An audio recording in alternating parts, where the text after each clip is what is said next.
Welcome back to another technical video. Today we're going to be going through your question, answering it, and hopefully finding that solution. Guys, remember to stay just a little bit crazy like me, and hopefully you get to that resolution. Now, let's continue on to the video.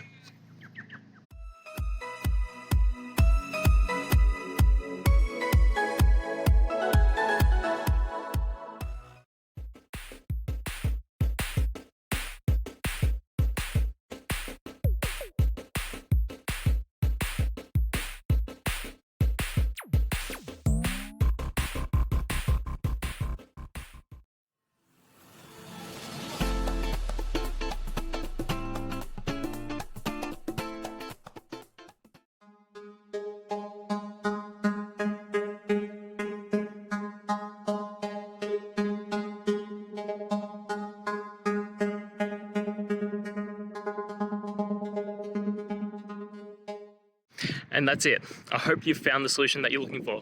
If you did, please hit subscribe. I'd really appreciate it. And until the next time that you need technical help, I hope you have a good one. Cheers.